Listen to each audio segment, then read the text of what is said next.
Joe Kerwin and I have known each other for 45 years now.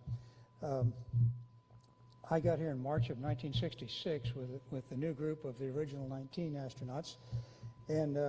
But Joe had been here about a year earlier because he was selected in that first group, in fact the only group of scientist astronauts that have ever been selected. These guys were pure scientists. They were selected for their scientific knowledge and skills and achievements, and had nothing to do with their flying ability. So even though we were new, our class was brand new, we shared with the old guys that were here, I think, the curiosity of this new species of astronaut that they had begun to select. And I really fully expected to see these guys walking around in white coats, you know, and bent over in the back of the corner with a lab or something. But when I learned that Joe was already a naval aviator who wore the Navy wings of gold, and oh, by the way, also happened to be a medical doctor, a flight surgeon, I was really, really impressed. I knew that this was a different breed of cat. And he stood out from the rest of his class also, by the way. And by the way, there's only a handful of these guys in the Navy who are flight surgeons who are selected to go to naval flight training and get their wings of gold. And they maintain a very, very small group of these guys. And all of them that are selected don't make it through flight school. So Joe was and is a pretty special breed of cat. But Joe's a lot more than a naval aviator and a flight surgeon. He's a brilliant scientist, a brilliant engineer, and a very operational savvy guy. He and two other guys, in fact, invented the SAFER, the very small miniaturized man maneuvering unit, more simple and more compact, that can fly a guy back to the station in case his tether becomes unhooked. And Joe and two other guys came up with that idea. Joe and I hit it off right off the bat and became very good friends. He's extremely friendly and a congenial guy. And this was a good thing, too, because we were selected to be part of the crew, along with Vance Brand, of the Apollo Command Module, the 2TV-1 vehicle that was put in thermal vacuum chamber A over here for an 7 or 8 day test. Chamber was pumped down to near vacuum, and the thermal lamps were turned on to try and simulate the environment, space environment. So we were inside that module, the command module, and got to know each other very, very intimately during that time too. When we came out of that, I must say that we came out of there better friends than when we went in. We really got to know each other well. And Joe's a great guy. If you're ever going to spend 8 days in a closet with somebody, you might look twice at Joe, because you can get along with him. I wanted to briefly share with you a photo of those days. The first photo was when, about a week after we had come out of that 8-day test, let's see, we were in Kenny Kleinknecht's office and received our plaques. And it does, I hate these pictures because it shows how much you age in 45 years. But Joe's the guy on the right of the picture there, the very clean-cut, clean-shaven guy. In fact, we were all pretty clean-shaven then. We had, but actually when we first got out of the chamber, though, George Lowe, who you all remember the name, I'm sure, he was program manager, Apollo program manager at the time. He wanted us to come up to his office right away. He wanted to congratulate us and had a few things he wanted to give us. It was kind of a formal presentation, but I think he must have been leaving town, Joe, or something, because we had to get up there right away. We just had time to dress in our street clothes. And now you got to remember, this was the 60s. This was the era of the flower children and the hippies and all. And so we put on appropriate attire. If you could put up the next slide. And Vance and I, those are our beards, all right. The beads and the flowers, Joe had some extras hanging around, so he loaned us his beads and flowers to wear. Joe really is, he's a true gentleman. He's a true patriot. He's a real ambassador, and he's an example of the very best that JSC has ever produced. I'm very proud to know him, very proud to call him my friend. So would you please join me in welcoming Dr. Joe Kerwin.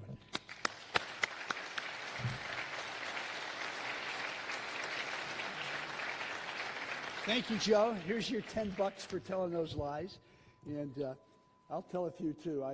Working with Joe Engel, being an astronaut in the 60s was a lot of fun. It was a very serious time and we had problems, but it was a heck of a lot of fun. And one of the funnest parts was finding out that I was going to be we were going to have our own Apollo spacecraft. Spacecraft 098, 2TV1 was our own space. It was the first Block 2 spacecraft after the fire. Yeah, it was never going to fly, but we had a logo. We invited people to a pre-launch party. We played it up, and we had a great time in there, and as you see, a great time afterward because it was a successful flight. And it was always I always thought it was a privilege that I was part of the same crew with Joe Engel, a guy who was already an astronaut with golden wings when he came to the Johnson Space Center because he'd been part of the X-15 program and had flown 150 miles, a lot higher, I think, and got his wings that way. So much for that. That was good stuff. And let's see if I can. I want to go back one. Yeah, there's the. This is my introduction anymore. Research into what should have been, or tales of the old days. This, after I talked to Joe about the introduction, I just threw this slide in. This is the United States Marine Corps officer group from Attack Squadron. I didn't do that. Attack Squadron 225. I went to the Mediterranean with them on the USS Essex in 1959 and 1960. And these are the guys who impressed me so much as pilots, as patriots, as really neat guys that I decided that I wanted to be a naval aviator too and stick around in the Navy for a while. They did an amazing thing. There were 18 pilots in that group. One was killed in an aircraft accident. The other 17 all made their 100th carrier landing of the cruise on the very same day. That has never occurred before, and it has never occurred since in naval aviation. And just a bunch of great guys, and I wanted to show their picture one time before we start talking about space stations. And start by saying, what is a space station good for anyway? From the beginning, there have been a large number of different roles assigned as possibilities to stations. One of the common ones is as an intermediate stage on a journey. By the way, the slide you're looking at is the best view I could get of the space station from the movie 2001, which is not an intermediate stage on a journey. I'm thinking of something sort of like a base camp on the way up to Everest or a coal stop on an old train trip to California. Maybe we would assemble an interplanetary squadron around a space station with refueling capabilities and so on and so forth for an assault on Mars. I remember when I first showed up, we went to Marshall Space Flight Center for briefings, and Von Braun showed a Mars series of view graphs that I think they were lantern slides at the time that had 4 spacecraft in company going to Mars. An interesting way to think about the trip. Kind of pricey. Whether we really need a space station for those functions depends on the architecture that we have at the time. We may never need one. We can, of course, use one as an experimental lab. That's what the International Space Station is for. The work can either be development work, and life sciences always plays a big role, at least in my mind. Medical countermeasures, life support systems, so forth. Or it can be pure science, kind of like Skylab's solar physics experiments, which I'll talk about very briefly in a little bit. A satellite repair facility used to be a favorite thought. This has never happened. It might never be cost effective. You have different orbit inclinations to think about, different altitudes. How do you get the space station to the satellite to the space station to be repaired? Does it use its own power and get refueled? Again, we've never had a busy enough system to allow that kind of thing to be cost effective. as a tourist destination. This was usually an afterthought a long time ago, but it's not an afterthought anymore. There is now some serious thinking with the hopeful onset of actual commercial tourist space flights with Virgin Galactic and the test program for those spacecraft at scaled composites is going along well. We might see the first tourist launch in a year and a half or 2 years, and a space station as a tourist destination is a very real possibility. I think in the long run it's a great idea. Then we have some crazier ideas. This is an artist's image of a habitat in space that was designed by a physicist called Jerry O'Neill. I don't know if any of you remember the Jerry O'Neill era in the late 70s. He was talking about putting this huge facility in one of the lunar libration points between the Earth and the Moon. And the inside is hollowed out. It's about 1 mile in diameter. It has little lakes and waterfalls and farms and stuff like that. And, made for some great view graphs. Yeah, my notes say herds of peaceful cattle. I like that. But there are a couple of reasons why this has always been a tough sell. Number one, the cost-benefit story is absolutely ridiculous. And number two, I think most of us who spent considerable time in weightlessness would agree that it's not a way of living we want permanently. Zero G is, quote, the most benign environment yet discovered, end quote. And you won't believe who that quote was by, John Young, when he was arguing against exercise experiments on the shuttle. But it's an uncomfortable environment. It's one you have to keep fighting against to stay fit. You need to exercise all the time and so on and so forth. We want to come home eventually and stand upon our country and smell the wind. So permanent habitats, I think, are a way off. My bottom line is there are a lot of good uses for a space station, but it's never where you want your trip to end. It's a way to get you there, and that's what the International Space Station is. And a space station, to be fully useful, has got to be part of a robust system of space transportation vehicles and other satellites. It has to be part of the system. A space station by itself would be like Disneyland in 1810. It'd be great if you could get to California, but you can't, So that's kind of my introduction. And the next thought is, how did we get to where we are now in the world of real space stations? I was a junior in college when this photograph, or I think it's a painting by Chester Bonestel, appeared in Collier's magazine in 1952 in an article by Werner von Braun and Willy Ley, laying out a human space program for America. It was quite a wake-up call. He became a little bit famous there, and Disney did some things, and some movies followed. But von Braun laid out a very logical plan, which started around 1960 or the early 60s with exploratory flights, learning how to do it. By 1980, we had a space station.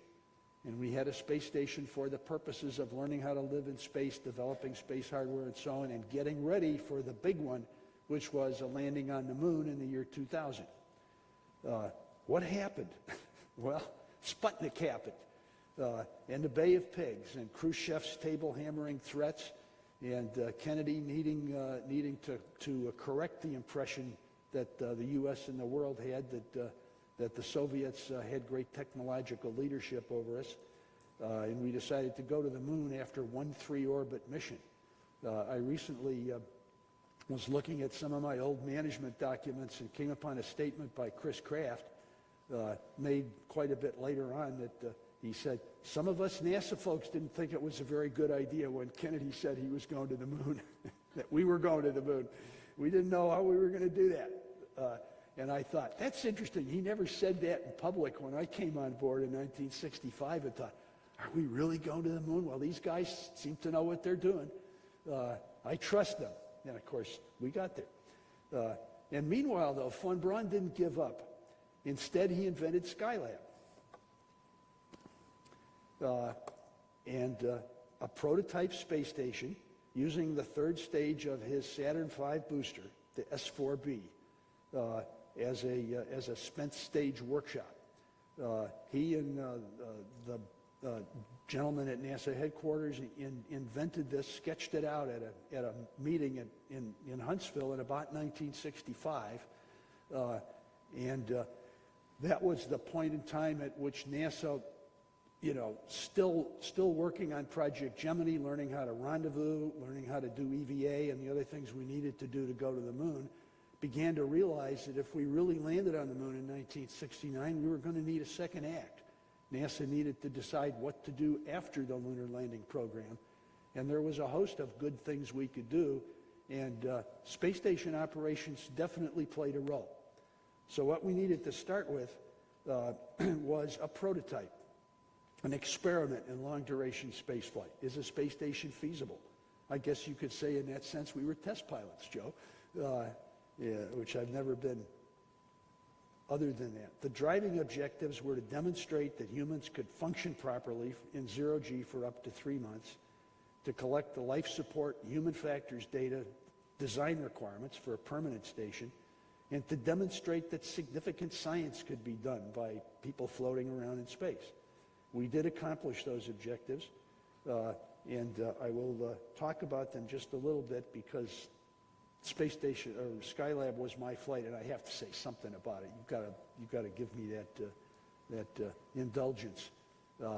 We were to launch on the station on a Saturn V on May 14th, 1973, and off it went right on time. Beautiful launch, beautiful clear day, and we, the crew, were to launch the following day on a Saturn I to rendezvous and dock with Skylab. We went back to the Manned Space Operations building, to the crew quarters where we had our comms set up, and immediately discovered that there was trouble.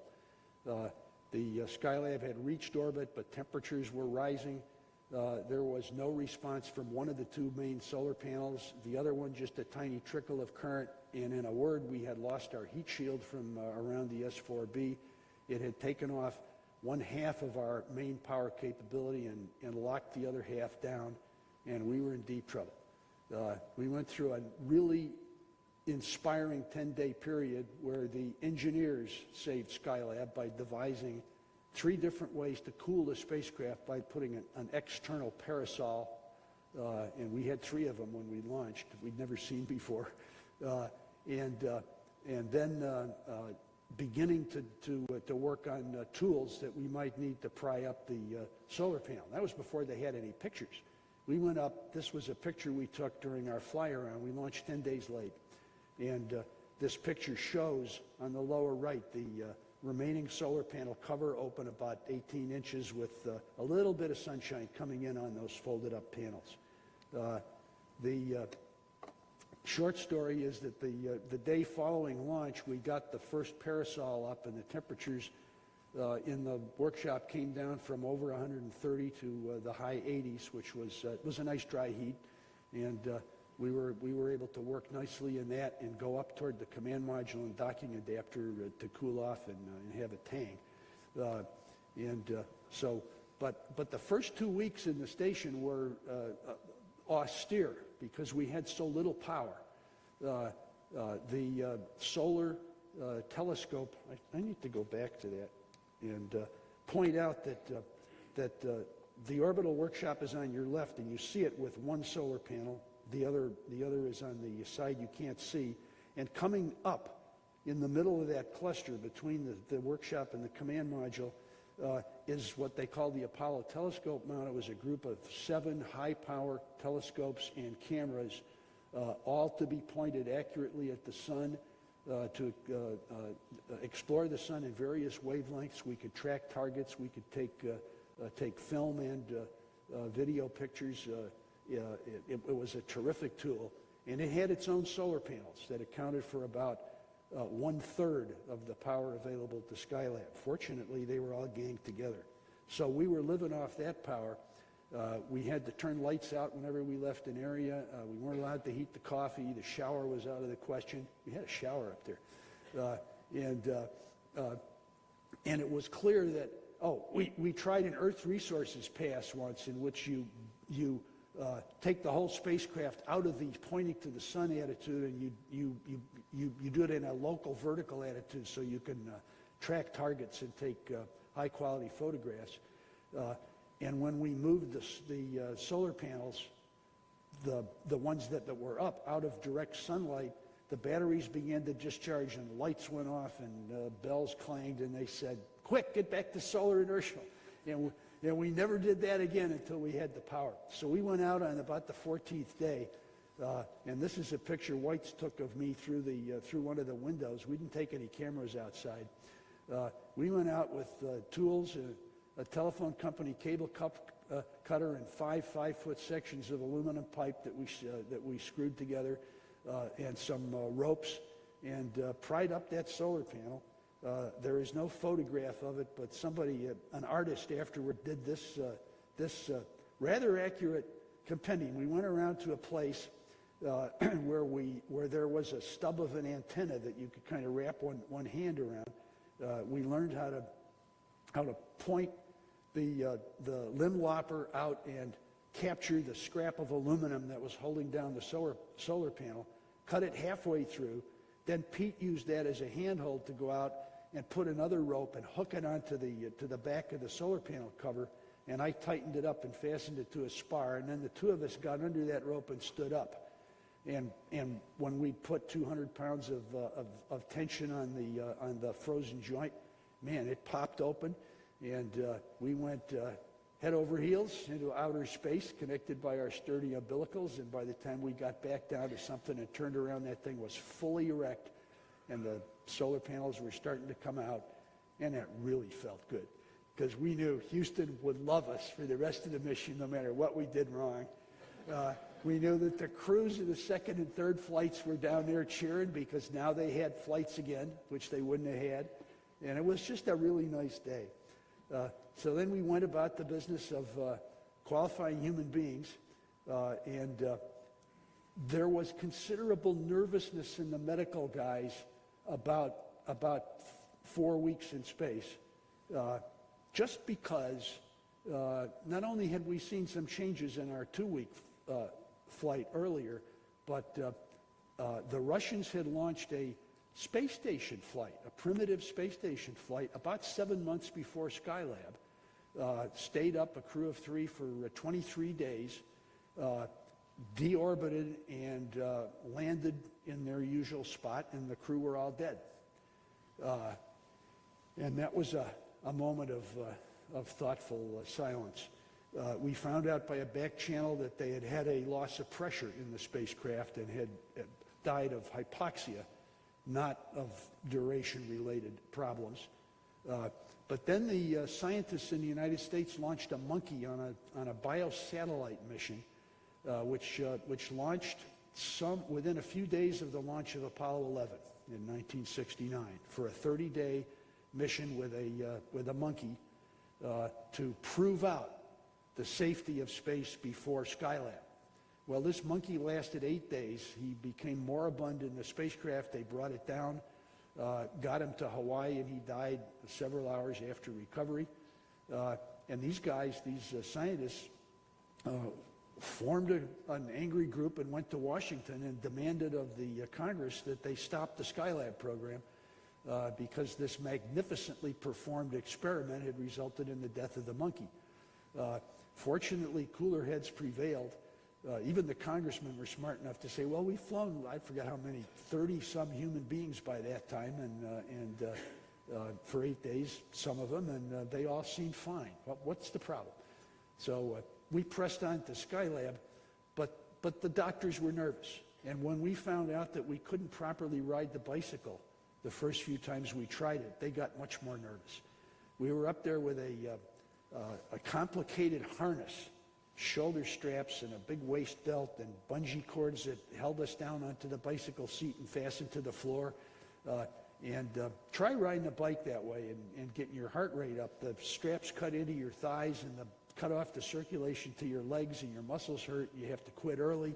And Pete Conrad, who had reasons for wanting to show a very good result on Skylab, was throwing a few premature ventricular contractions. His EKG was, nothing major. We've seen it before, but the doctors were saying this is not good. Long-duration spaceflight is at risk.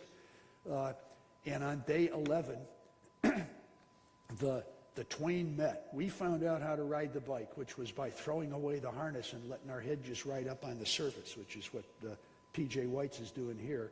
And the doctors decided finally that they could not let this go on, and we were not allowed to ride the bike unless we were fully instrumented and over a stateside pass so they could watch every heartbeat. Not that that would help, but that's what they wanted to do. So Pete, being a shy kind of a guy, demanded an immediate private conference with Chris Kraft, and they sorted it out. And the next day he took an ergometer test, instrumented as Paul is here, passed it with flying colors, and was allowed to go on the spacewalk to pry up the solar panel, and Skylab succeeded. And this is me examining Pete, just doing my clinical thing up there. The reason Pete wanted to be really successful is that he was part of the original 7 qualification testing. He was one of the group from which the original 7 were selected. They had physical exams in various places, but the main one was in Albuquerque, New Mexico at Kirtland. And he was given a rough examination by one of the surgeons. And in the bar that evening at the officers' club, he went up to this guy and sort of complained. So he was not selected, and his medical statement said, "Not psychologically adapted for long-duration spaceflight." Pete told us that story 3 or 4 times during the mission. I'll show him who's psychologically adapted. And it was Pete's idea that on landing, once we were on the water and we're hoisted up onto the deck of the carrier, when they opened the hatch, we were not going to let the flight surgeon get in there and take our pulse. We were going to be out the door before they could do anything about it, which is what we did. And so Pete was invested in this, and he exercised more than any of us. And we did our thing. We did the solar science, and none of us were solar scientists. We did a lot of training to learn how to run the experiments. But near to launch time, there was this great meeting of principal investigators to determine how much leeway crew members on orbit should be given to respond to a solar flare. And Dr. Milligan, the principal investigator of one of the experiments, couldn't make it, and he wrote this. You may have read it already. SO56 is a crew experiment. We consider the paths from the ground as advisory. The crewman always has the option to operate the experiment in any manner he wishes. We on SO56 feel that the crew will or are better trained and have more information available to make decisions than we ever could. If SO56 does not get the proper data, the cause will be poor instrument design. Now, if you ever want to motivate somebody to do a great job for you, just write something like that. We felt terrific about Milligan and about the whole program. We said, we're gonna kill ourselves to do good work for that guy and all the rest of them too. That was a fine letter. So this is just one of the many views. We get these views in real time. We'd be able to track active regions and see developing flares. And on day 23, I think it was, Paul Weitz was at the console during our first actual big-time flare, and we got most of the rise time, and everybody was happy with us after that. We did some playing. This is the 3 of us running around the ring lockers on the inside of the big workshop. That's 20 feet in diameter and 30 feet long, much bigger than any of the modules on the International Space Station, and quite open. It was a pleasanter place to fool around in than any human in space has had before or since. Maybe we'll get back to it someday. So we had made a bet on the ground whether you could or could not actually run around the ring lockers, develop enough centrifugal force for your feet to stick. And we did it. We did this to the strains of the Strauss 2001 music, and we did it to raise Houston's morale. This was before we got the power back, and had a great time. We also had a great time looking out the window, seeing sights like this. This is something, a photograph that I took probably 10:30 or 11 o'clock at night, Houston time, which we were on. So we stayed up after bedtime to look out the window to see the Eastern Hemisphere lit. And I'm looking from essentially a little bit east of the Crimea over central Turkey, looking down southwest toward the eastern Mediterranean. Out in the blue there is the island of Cyprus. And then you can go down the coast and you can pick out Lebanon and Israel and the Sea of Galilee and the Dead Sea and the Gulf of Aqaba, leading off into the Red Sea and then vanishing over the horizon, the Nile River. Oh boy. And that big river is the Euphrates. It's the cradle of civilization. So much has happened there over so many thousand years, and we're just getting a look at it. That's why hotels in space and space tourism are going to be successful. Because no matter how many times you've done it, or it's been done, it's like love. The first time you fall in love, it's very special. This is Skylab as flown. Actually, this is after the third flight, and I can tell because the solar parasol that they're using is the second one that the second crew put up, which is bigger than ours and got temperature down a little further, with one solar panel and a really good spacecraft. We called it the von Braun Hilton, and it was pretty special.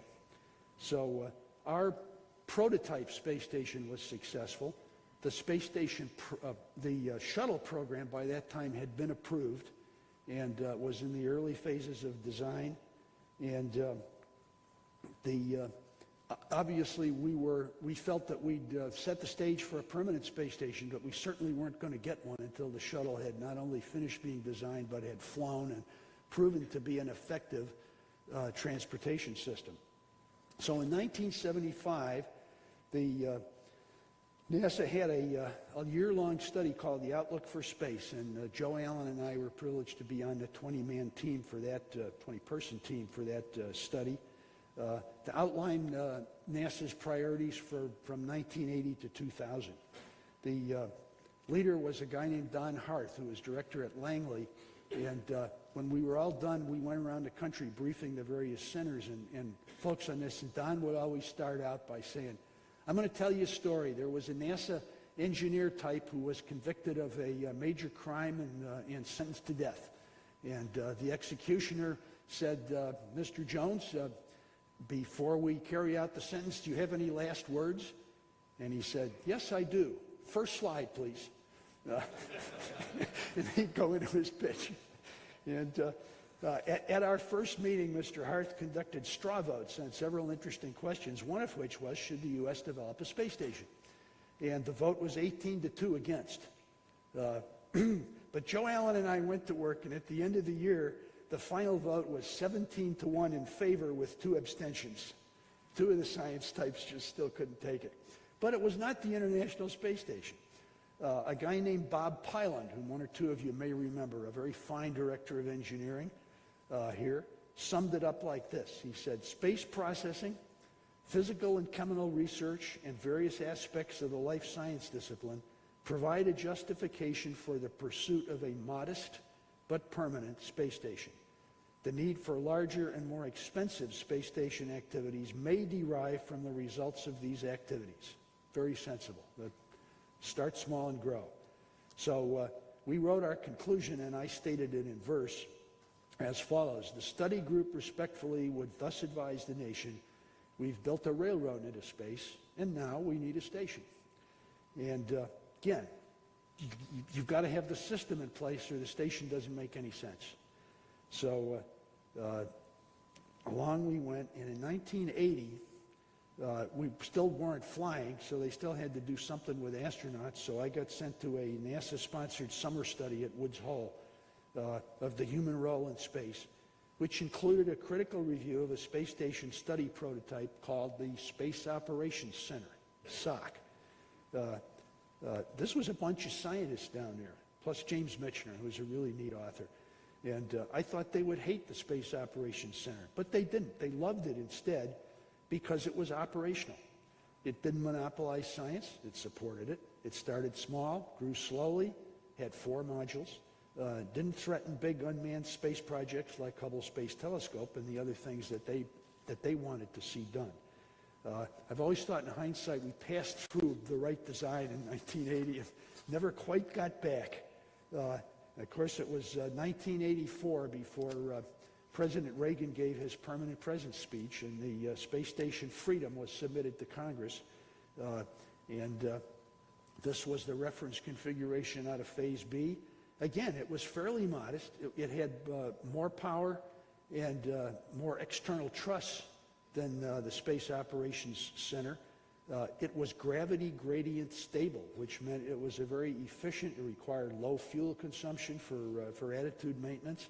It was pretty neat in many respects, but the same tiny gravitational force differences as you go from the bottom to the top of the station, when the bottom's pointing at the Earth, as you get farther away, the force of gravity gets a little bit smaller, and that meant that instead of 10 to the minus 6th or minus 7th torr gravity forces in the modules, it was maybe 10 to the minus 5th. And the material sciences would have none of that. They wanted 10 to the minus 6 or better, which meant putting the modules at the center of the space station, which meant that gravity gradient stabilization was no longer feasible. And we went through a lot of iterations like that, and they kept getting bigger for a while. Lord, look at that one. What happened was as follows.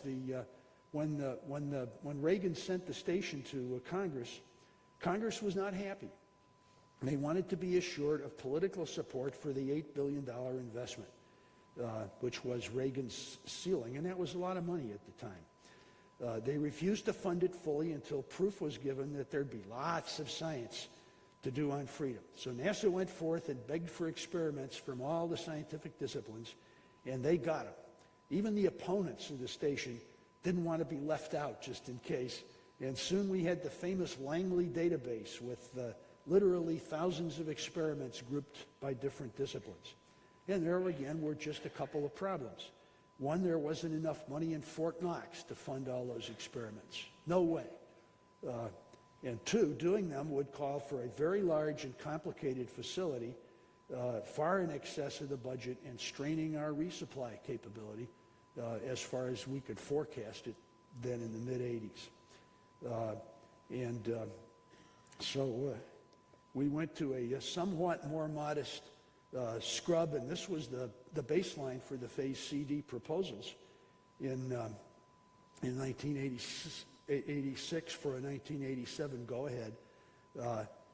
And never during that period of time, from 1984 through the beginning of Phase CD, did NASA come anywhere close to its $8 billion budget. We were always over budget, even going in, even with our optimistic estimates. It was not good. Gordon Fullerton wrote a blunt memo in late 1986 stating all these things and objecting to the excessive maintenance and the excessive reliance on EVA to perform the maintenance. And here's what he said. The user requirements have dominated the design. The user requirement list is a wish list. NASA didn't want to hear that. Current program policy is to stick with the scrub configuration as a Phase B result. Pardon the misspelling. Allow redesign to workable configuration in Phase CD. We were going to let the contracts and then redo the station after Phase CD had started. Poor maintenance access, shuttle requirements unreasonable, excessive EVA. People don't believe in this station. Belief that NASA is misrepresenting what we can do. And here's what he said we should do. National Heavy Lift Booster. Have you ever heard that one before? Man, it's been the right answer pretty often, and this is one of the times when it would have been the right answer. Core station, 1 or 2 heavy lift launches. Attach the international modules externally. and add truss structure per actual needs, not projected needs. Naturally, he was ignored. He showed this view graph of the Soviet Mir space station as it was in 1986 as an example of starting small and working your way up, which I thought was pretty interesting. So we went on into phase CD and worked the station and worked budget problems, which we had built in for ourselves.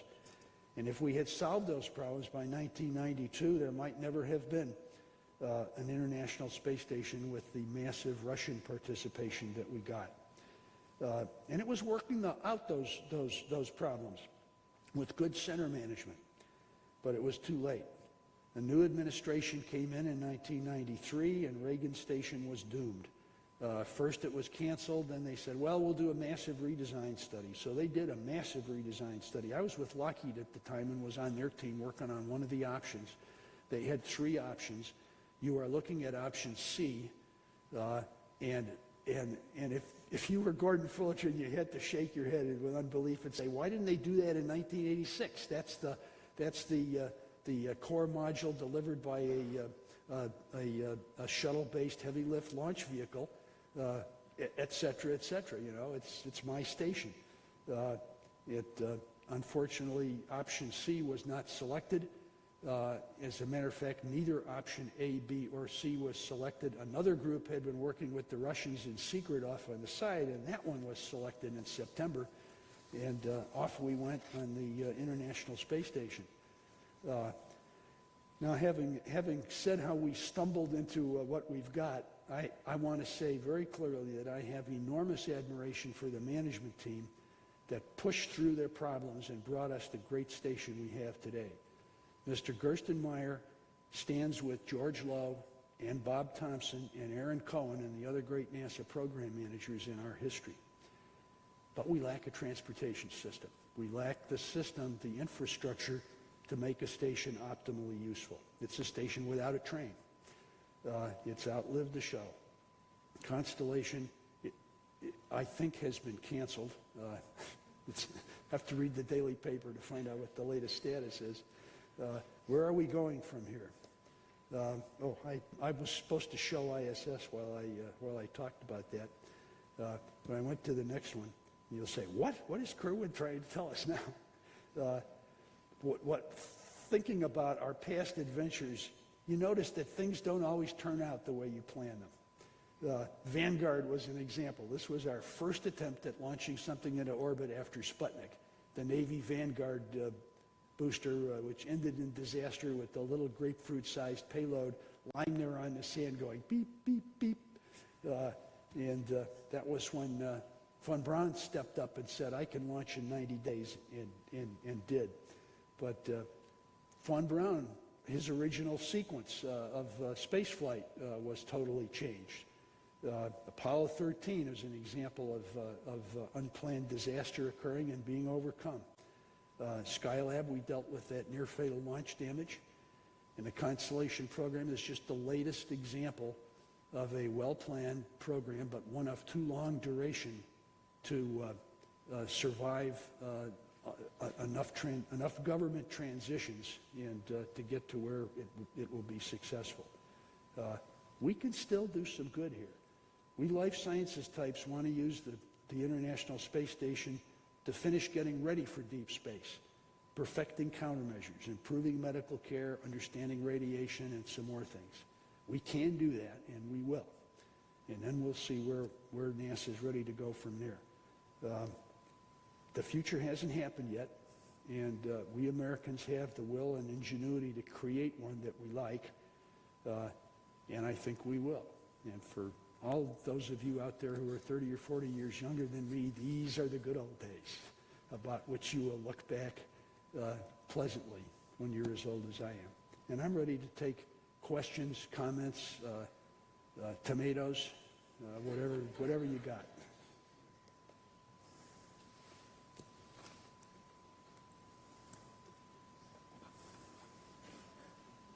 I think the routine is that you've got some guys with microphones.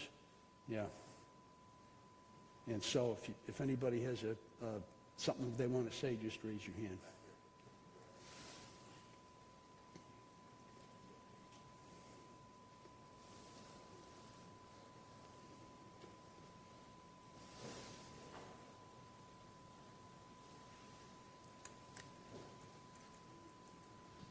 Yes, Dr. Kerwin, could you talk a bit more about your spacewalk where you guys were doing that solar panel repair and you said it sprung out and hit you guys? Was that dramatic? Was that like a baseball, like a bat hitting a ball, or was that just the thing kind of sprung out and pushed you out of the way? Was it a close call, or could you talk a bit more about that? About our spacewalk? Yes, sir. As well as what it was like working in those suits. Was it easy to do the tasks you had to do to fix the station, or did you have to improvise a lot? We all had fairly extensive training in the suit at the water immersion facility down in Huntsville. So we were pretty comfortable with our suits. They were well fitted. They were basically Apollo A7L suits, but reconfigured so that we didn't have or need a backpack. We lived off an umbilical instead, which gave us maybe a little increase in mobility, certainly a decrease in mass and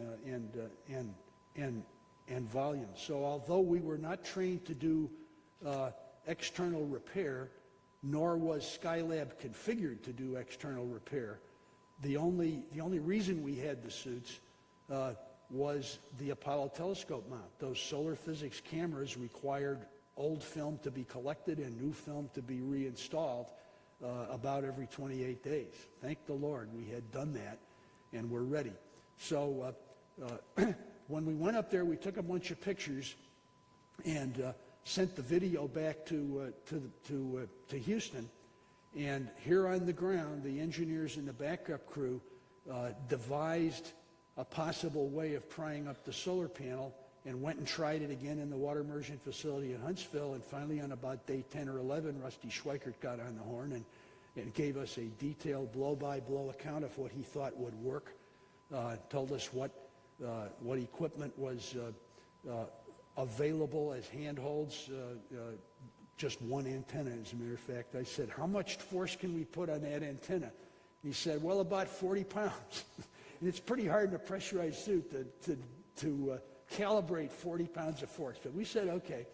And what we did, Pete and I got in the airlock and opened it, and then I got out first, and Pete handed me one 5-foot section of pipe after another, and I screwed them together until we had the 25 feet assembled with the 2 ropes running from one end down to the other. So it was all ready to go. And then I carried that pole.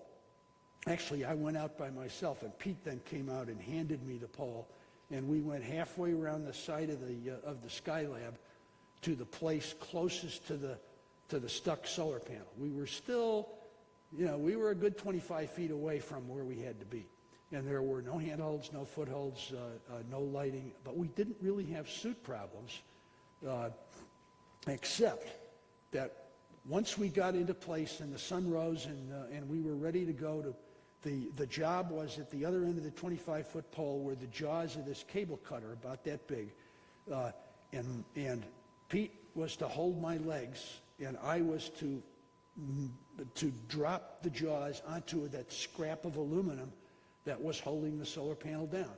And I couldn't do it. I would start to move, and my body would move the other direction. Newton's third law was just frustrating. And I guess we were putting out a stream of naughty words. We lost a signal with NASA and had just gotten nowhere. And we stopped to sort of assess the situation and take a breath. And I noticed a bolt, a sort of a U-bolt that emerged from the surface of the Skylab about a foot away from the base of that antenna. And I had a spare tether on my chest. We had all kinds of stuff. I had a dental saw, all this stuff gray taped to us in case we needed it. And the light bulb came on, and we fastened one end of that tether to my chest, down and through that U-bolt, and back to my chest, and tightened it up, and I had a 3-point suspension, 2 feet plus the tether, and I was as stable as a rock. And about 1 minute after that, we got the jaws on the scrap. We bit through until the scrap was about half cut, and then Pete did his thing, and the rest as I described it.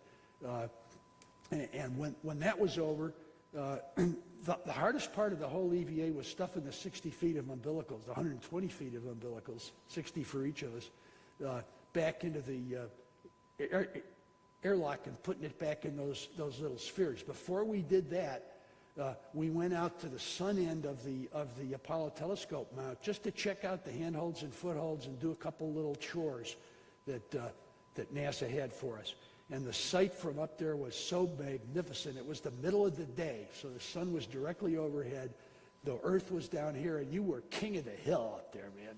Standing up in the foot restraints with the whole world down below you. We felt like we owned the place. I don't know if I answered your question. I just got off on it. Yeah. Dr. Kerwin, I really appreciate the way you've put this presentation together, kind of the long arc of history, post-Apollo and Skylab, during that time and where we are today. I wanted to ask, from your perspective, what were kind of the fundamental research questions at the time that we started Skylab, both in the life sciences and the engineering disciplines? And then fast forward to today, where did we learn to ask better questions based on our experiences in Skylab and International Space Station, and which pesky old questions just kind of still remain? Basically, you're asking how do we ask better research questions? Yeah, or what questions did we already solve? Okay. Yeah.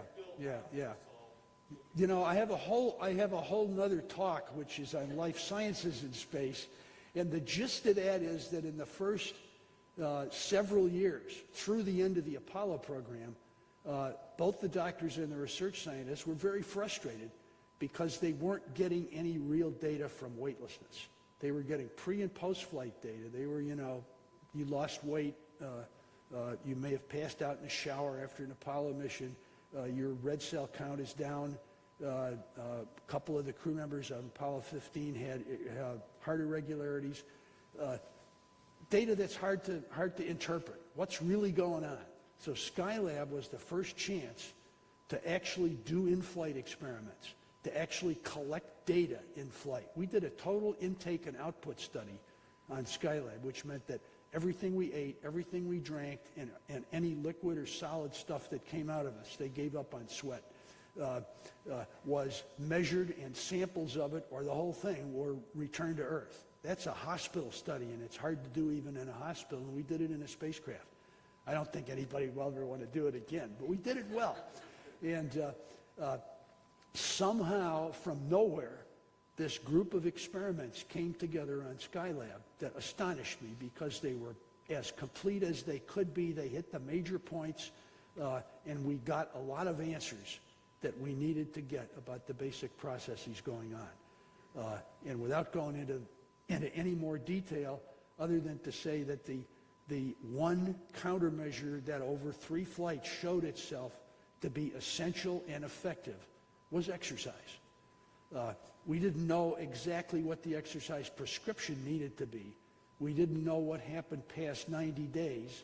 So a great deal of experience and data has accumulated both on Mir and on International Space Station, and we've gotten a lot closer. I think there are still some final things. There's some changes. We thought, Bill Thornton and I thought certainly, that the pounding, the repetitive pounding of a treadmill would be what kept the bones of the lower extremities from losing minerals too fast. Turns out that resistive exercise is better. Now, have we got the right prescription yet? I don't know. I don't think so. I'm not up on the latest results on the new RED. But that kind of stuff needs to be done. And then to my mind, the focus needs to change a little bit to medical care, because we're in a situation where, with one exception, that being radiation, I think we're ready to go to Mars. We can tweak the exercise, and we know things about the diet. the minute you burn out of Earth orbit, you are your own country. And you ain't coming home for at least a year and probably two. And if something goes wrong with the system, you got to fix it. If something goes wrong with the people, you got to do your best to fix that too. And we need to embellish and finalize the lessons on what sort of medical capability and what sort of training and what kind of trained people you want to take on that flight. That's my personal tunnel view of what questions need to be answered. We've answered a lot of questions about the fundamentals and about the transition into weightlessness, dreaded space motion sickness and stuff like that. The radiation question, which is largely a matter of measuring the actual damage that it's going to do, and the medical care questions are, to my mind, the biggies that would keep us from going comfortably to Mars. But if we could go to Mars tomorrow, I think we would get a lot of volunteers. Sorry for the long answer again. This is shop talk. You know how that goes.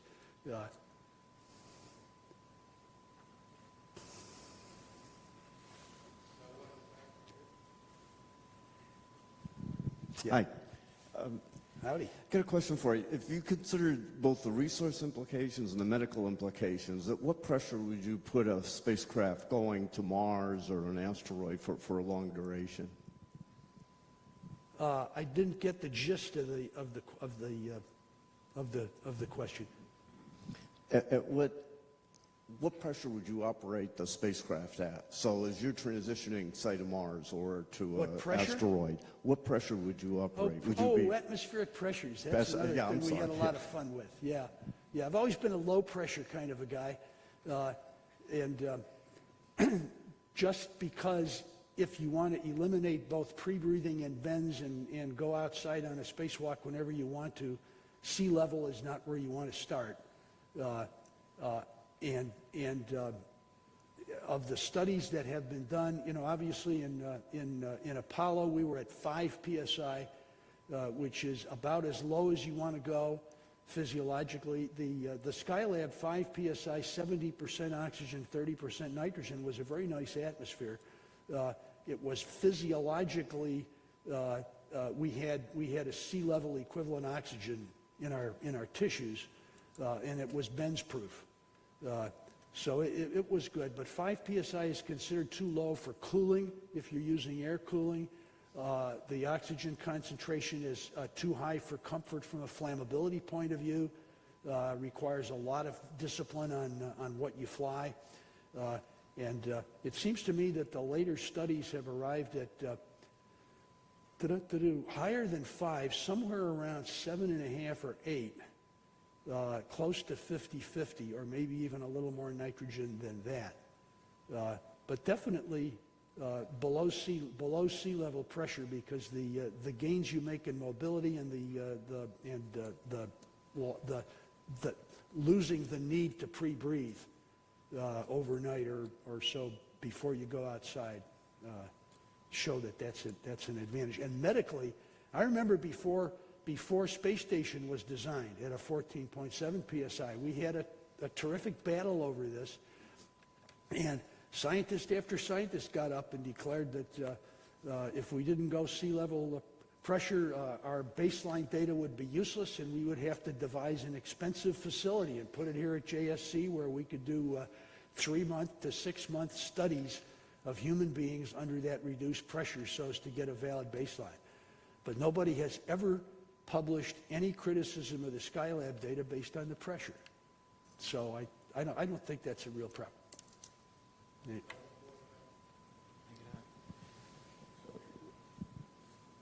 With the duration of the Skylab missions, what were the readaptation measures that you guys took once you got back on the ground after, what is it, a month in space?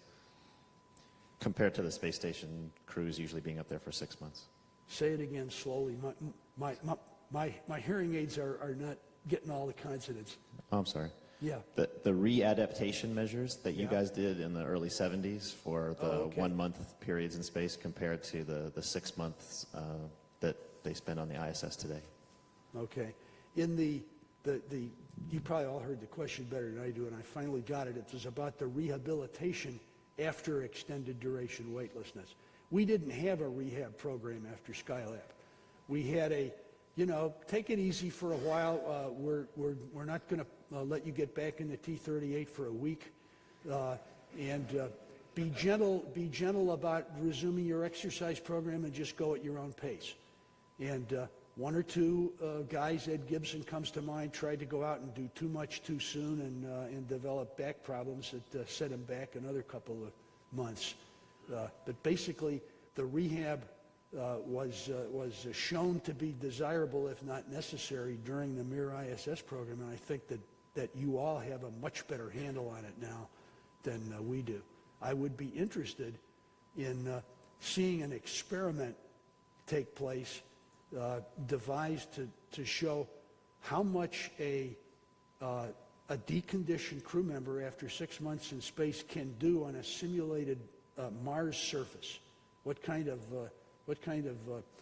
spacecraft control and other tasks can be planned for that first 24, 48, 72-hour period on the surface before you go outside.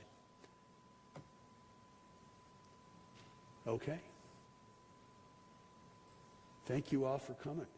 And I love it.